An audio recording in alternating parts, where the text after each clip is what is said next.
Hi, I'm Erin Gallagher, Interim Executive Director of This Is My Brave, and we're so excited to present to you this season of Our Turn to Talk, a podcast featuring young people who understand how important it is to talk about mental health. At This Is My Brave, we know that storytelling saves lives. We hope that this podcast inspires you to be brave with us and to start brave conversations with your family and friends. So I have a tattoo of a lightsaber on my wrist. That tattoo was for my brother Elijah. He was obsessed with Star Wars and Marvel movies, but Star Wars was definitely a exception for him because he wanted to be the next Steven Spielberg, and directing was something that he always dreamed of doing. There was this thing in Star Wars that said no one is ever truly gone, and I truly believe that no one ever is truly gone. And I just want that reminder every day that even though it seems like he's not here, he's still here. That's Aliyah Green. She's 20 and lives in Downingtown, Pennsylvania. A few years ago, Aliyah's younger brother died suddenly. Today, we'll hear from Aliyah as she brings us through the trauma of losing her 14-year-old brother. We'll talk about grief, what it means, and how it changes you. How it makes you question so many things. In life, sometimes I don't feel like I know where I'm going. After I lost my brother, I never knew what I was doing after. I was like, I don't get the meaning of life at all. Why am I still here? And that was always my question, why am I still here? And I didn't see the point to live. This is Our Turn to Talk, a place for young people to talk about mental health and how we're the generation to finally put our well-being first. I'm Anastasia Vlasova. I'm 19 and a freshman at NYU. Hi everyone, I'm Aliyah Green. Though I'm going to share a poem with you today, I can promise you my journey with depression was anything but poetic. It was mostly sleepless nights. That's Aliyah speaking at a This Is My Brave teen show in 2019. Pretending I was mentally stable just so I could avoid the relentless question, are you okay? Well, I'm not okay, but I'm brave. Today, I'll be sharing a piece with you called Little Do You Know, and this is my brave. The hardest moments in life are often the ones that really change us to the core. And not to sugarcoat horrible tragedies or any of the excruciating things we go through as humans, but I think many of us know how much growth can come from hardship. We've heard so many of these really inspiring stories from young people on this podcast. They've been through life's toughest moments and, in one way or another, gotten through them. For Aliyah, this moment was the passing of her younger brother, Elijah. It was definitely the worst moment of my life, for sure.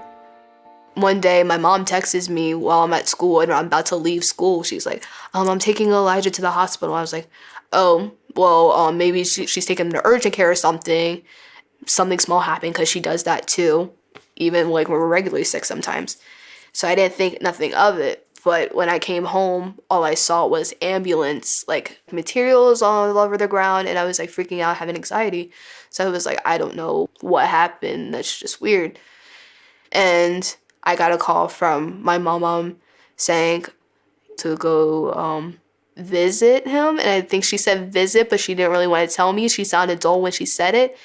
But she was at the hospital already, and I knew something was wrong. I didn't think he passed. I was like, maybe he had a disease or something that he was like diagnosed with. And that was my first thought, because everyone was so quiet and looking at each other like something bad was happening. And I was like, something's really, really up, because everyone's hugging and everyone looks like lost for words. So my mom and this doctor like take me into the room and told me something happened. We couldn't resuscitate him and he's gone.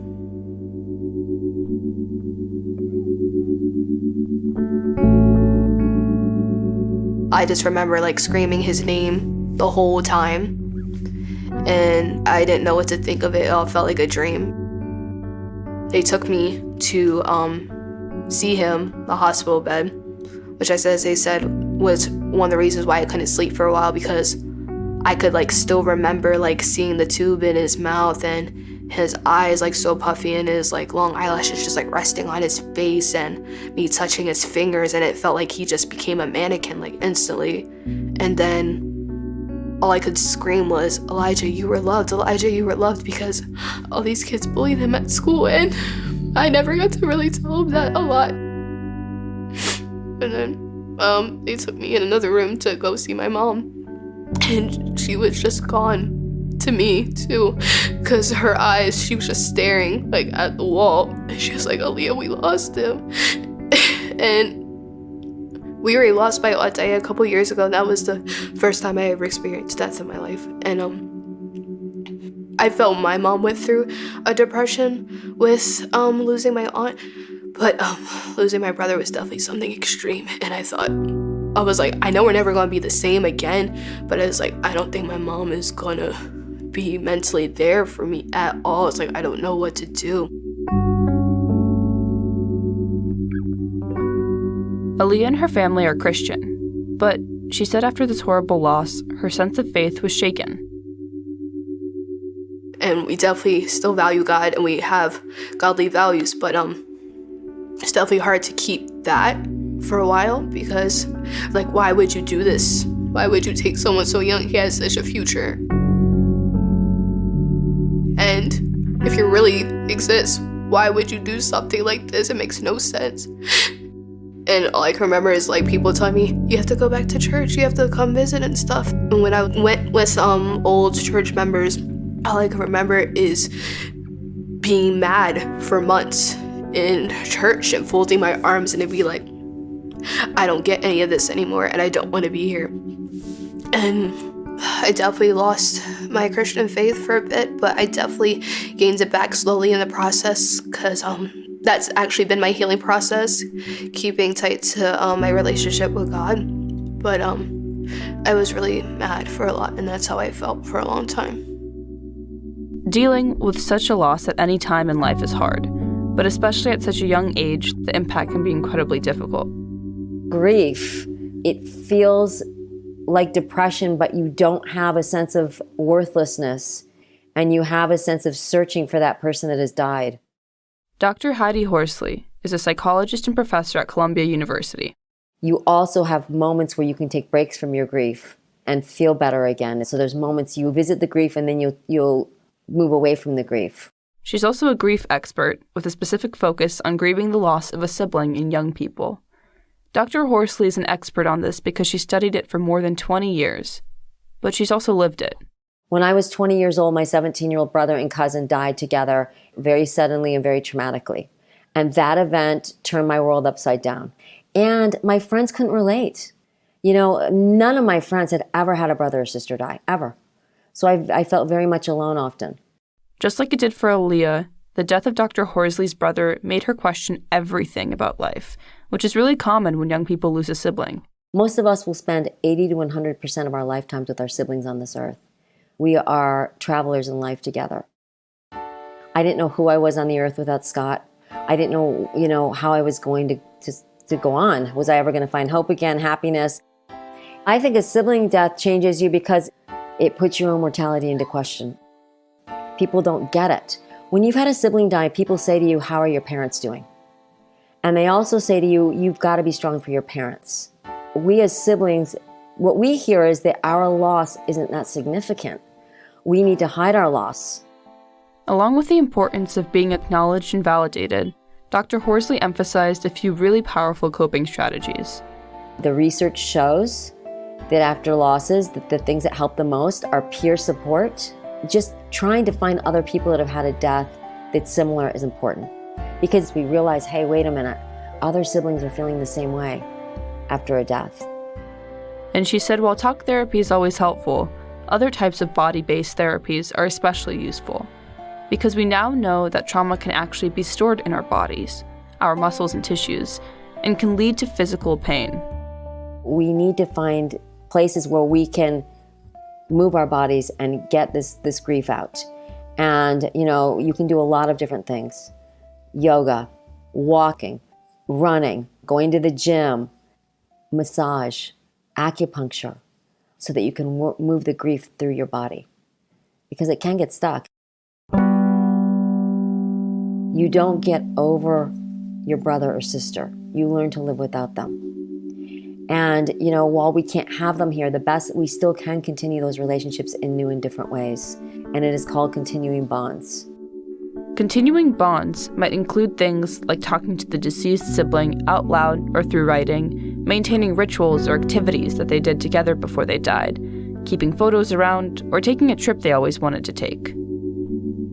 Dr. Horsely also said that in terms of healing, it's also extremely important to find a sense of life purpose after the loss. There was a quote from Nietzsche that said, "He who has a why to live can bear with almost any how." If you have a reason to be here, that every day is not as hard, and there is hope again, even though sometimes it doesn't feel like it. Before she found some coping strategies to deal with her brother's death, Aliyah spent a while in darkness. I really didn't know anything about mental illness. Like I said, I was very uneducated because it was always stereotyped in like TV shows and stuff. It's like, oh, it's just emo goth kids. They always say they're depressed and stuff. And I knew that depression was a thing because I had a friend in middle school that was self-harming, and I didn't understand why she did that and stuff. And I would try to help her, but I couldn't understand it. But when I lost my brother, I was like, wow, this is how it feels. It feels like having a dark cloud over you 24/7. It was tough because I felt like I was trapped in my own mind. It's like no matter what I do, go to sleep or stay up, nothing's ever going to work for me. And I don't know how to control this.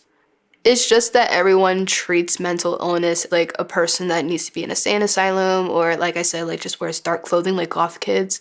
But it's definitely more than that. And I feel like growing up, you definitely don't learn that in school. I know my health class has definitely tried last year to do that. But if I see a celebrity that I love actually say that, I would never think that of them just because who they are. But yet again, I was like, here I am in my daily life. No one knows who I am when I'm alone at home and I'm upset or depressed, and no one would assume that about me. I think one interview that shocked me was when I watched Dwayne "The Rock" Johnson say, yes, I went through a massive depression when I was that age. And I would never know that because he's like The Rock. He's always smiling. He's like the most genuine celebrity like I've ever seen. And to see this big, tough man with a huge heart to say, yes, it's real, even people like me go through it, can inspire other kids just like me to say, then yes, I have it too. If they're brave enough to do that to everybody in the world, their fan base, their million followers, why can't I do that to my family or my friends or my small community? Eventually, Aliyah did find beautiful ways to cope with her mental health and find peace again by sharing with her community. We'll get into it after a quick break. Hi, Erin Gallagher from This Is My Brave again. Whenever I meet young people who are sharing their stories, I feel even more empowered to do the work that I do. If this inspires you too, I want to tell you how you can get involved with us at This Is My Brave. Are you a college student? Our Brave Ambassador program is a student-led movement to create a safe space for yourself and your peers to talk about mental health and to break down barriers on your campus. And teens, if you feel like this is your turn to talk, check out our website for opportunities to share your story, including how to participate in our next National Teen Show. Go to thisismybrave.org for more information.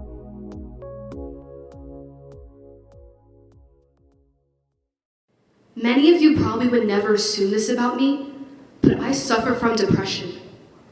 Yes, sometimes I tend to carry a smile so bright that I almost seem unbreakable. But behind that smile is a girl trying to make peace with her broken pieces. This is Aliyah's poem, Little Do You Know, which she performed at the This Is My Brave high school show last year. But it's all just a show. My favorite thing to do in the world is acting. Poetry and public speaking are both coping strategies Aliyah developed after her loss. Today I found my dream come true, but not in the way I planned. In the theater, I've taken on numerous roles, but none compared to the one I played every day. When I up on stage or I'm up in front of my school speaking, I feel like that's the area where I know I'm doing something right. Like no one can tell me that I don't belong here and that this is my reason for living. It's almost like I found my purpose. It gives me confidence. Speaking is almost like the self-love I give to myself almost. Little do they know, I'm a girl that can still feel the weight of sticky notes written with hurtful words on her back. Little do they know those notes create long-lasting insecurities. So until this day, I try to make up for what I lack. Having this outlet allowed her to process and feel her pain and her emotions, and it also gave her a sense of purpose at a time when she was questioning everything about life. The first time I really found that outlet was when I was like maybe 8 or 9. I just got bullied a lot. I was seen as overweight and ugly, and people would just put sticky notes on my back and stuff and like write mean stuff. I just never knew like how to tell people to stop, and even when I tried to attempt to, they wouldn't. And because you'll never know what I feel, you think my depression isn't real. Just like how you think racism isn't real because you never experienced it. When I got to freshman year, I went to join clubs and everything, went to be part of stuff. And I saw this poster in the hallway and it was like poetry or essays, and then it was like speech contest. So I asked my one teacher that I was actually kind of getting comfortable with that year. He was like the one that actually got me like engaged with speaking in a way. When I coached with him, I became a stronger speaker. So I did the contest. Social injustice. Oh, must this be brought up now? I salute. While everyone sits in shock and wows, while a football player kneels and bows, because this is not the land of the free. Maybe for you, but not for me. When I presented that I was going to pass out, I was like, I'm not going to remember anything that I wrote. I was like, this is so stupid. And I was really considering to walk off and run out of my school's gym. But every time I hold that mic, I'm just like shaking and I feel like nerves rushing and I feel really, really hot, overheated, and I'm sweating. But once I start speaking and I take a moment, it's like I'm not there anymore. It's like someone else is there just taking over. So that's the only way I can describe it. It just happens. I see humans, but no humanity. It's insanity. I turn the TV and see many people were shot for looking like me because they were black. It's whack and a shame how their names will be a hashtag for a week. Then we go back to the same routine. We don't speak.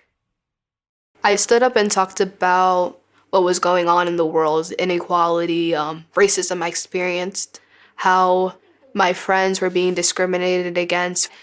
That was my breakout story. I may only be 15 and I have so much to learn, but you're mistaken if I'm going to sit back and watch our world crash and burn. In the words of her great... Me doing my school speech contest was a huge deal for me, like coming out to who I was, letting people know this is something I can do, me finally sharing my voice that people thought I never had or I never thought I had. So after going through the horrible loss of your brother, your mental health journey, and your transformation through public speaking, what advice would you give to other young people going through loss? I definitely believe that strongly storytelling does save lives, whether that's through song, whether that's through acting, whether that's through dance. Just to know that you're not alone in this world and what you're feeling. If someone says, I feel this way too, let's talk about it. It gives them a community, it gives them a person to talk to or look up to, and gives them a will to keep living, knowing that a person like me is still finding a way to keep surviving every day and has the willpower to find a way to find their happiness. Thank you all for tuning in to this episode of Our Turn to Talk. And thanks so much to Aliyah Green for her bravery in sharing her story with us. If you or someone you know is grieving the loss of a sibling, check out the Compassionate Friends. It's a national organization with over 1 million members for those who have lost children, brothers, or sisters, with resources like online chat rooms, in-person conferences, and local support groups. Next week, we'll talk to another brave teen, a member of the Wampanoag tribe, who was paralyzed in a dirt bike accident at 14. He's had anxiety attacks ever since, but he tells us how he's tapped into his native lore to manage them. Healing fire is using fire manipulation to heal somebody. You can feel it. You can smell the fire, you feel the bass of the drums, manifest a lot of energy all together to heal. You just show up, have faith, come in good spirits, and leave with better spirits. If you're a young person, we'd love to hear from you. What's your story? You can go to ourturntotalk.com to share. Okay, so maybe you're not ready to share your story, but maybe you have a question for us. We will be answering your questions in an upcoming Our Turn to Talk episode. No filters, no shame. Submit your question on our website, ourturntotalk.com. Our Turn to Talk is a production of Principal Pictures. We believe in the power and impact of storytelling through podcasts and films to build empathy and inspire change. Season 1 is a partnership with This Is My Brave, an organization using performing arts to fight the stigma around mental health challenges and addiction. I've been very proud to intern there for the past 2 years. A very special thanks to Executive Director Aaron Gallagher and Program Manager Katie Grana. Check out thisismybrave.org. This episode includes content courtesy of the WETA Wellbeing's Youth Mental Health Project. Learn more at wellbeings.org and join the conversation with #wellbeings.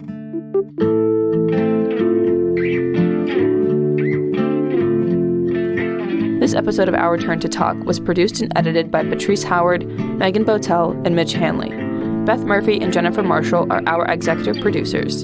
Additional support in the field and in the studio from Hannah McEachran, Ed Kashi, and Ben Kolak. Support for Our Turn to Talk is provided by the Hollister Confidence Fund, the Hershey Company, Rosemary Van Otterloo, and the Russa Fund of the Community Foundation of Greater Washington. I'm Anastasia Lasova, and I'm so excited to be on this journey with you. And don't forget to subscribe wherever you listen to podcasts. Hello, everyone. Erin Gallagher again. Thank you so much for tuning in to this episode of Our Turn to Talk. Are you inspired by what you heard today? Are you ready to share your own story about your mental health journey? If yes, here's how you can do it. Go to thisismybrave.org and select Share Your Story.